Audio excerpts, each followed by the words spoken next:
Terry Collins was the longest tenured manager of the New York Mets. He took them to the World Series, but after last season's debacle, fans couldn't hold the door for him to exit soon enough. In came Mickey Callaway. There were a few changes to the Mets roster in the offseason, however, the players returning from injuries would be treated like acquisitions.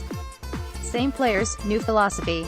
2 weeks into the season, every move Callaway made worked like a charm. The Mets had a 12-2 record, their best start in the history of the franchise. Then, the bullpen gave up 6 runs in the 8th inning of a game that the Mets were leading by 5, and since, the Mets have lost 6 of their last 9. There have been huge team offensive slumps. Defense has eluded them lately. Other than Noah Syndergaard and Jacob deGrom, the rotation has been a disaster.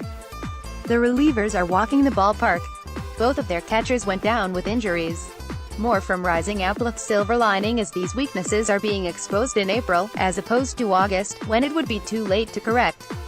Callaway has been given a lot of rope by the fans, but they are starting to slowly turn on him with every blown game, and a similar excuse that Collins used to say.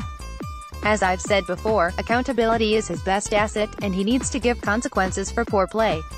The mentality has to be revived. Confidence must be restored. Changes must be made, immediately. Sandy Alderson has to start working the phones and checking the waiver wire to find those diamonds in the rough. Dead weight on the team needs to go, and prospects need to come up. Jason Vargas will make his first start this weekend, but that's just the beginning. Even though the team has a 15-8 record, it's time for an April shakeup. Callaway said today that the poor play will not continue. Tack is cheap, Mickey. Fans need to see action and make a bold change. Removing Harvey from the rotation was one good change, but what about Steven Matz? What about Jose Reyes batting .100, or Jose Lobaton batting under .100? The worst part is that there have been 3 games so far that the Mets had won, but lost due to bullpen blow-ups or defensive lapses. Sloppy play with a lack of fundamentals was a huge criticism of Terry Collins. Other than Ricky Bones, the entire coaching staff was replaced, including the head trainer. There are no more excuses, and it's time to call players out for their Bush League mistakes. I believe Callaway is a very smart man that is ultimately going to be successful as the manager of the Mets.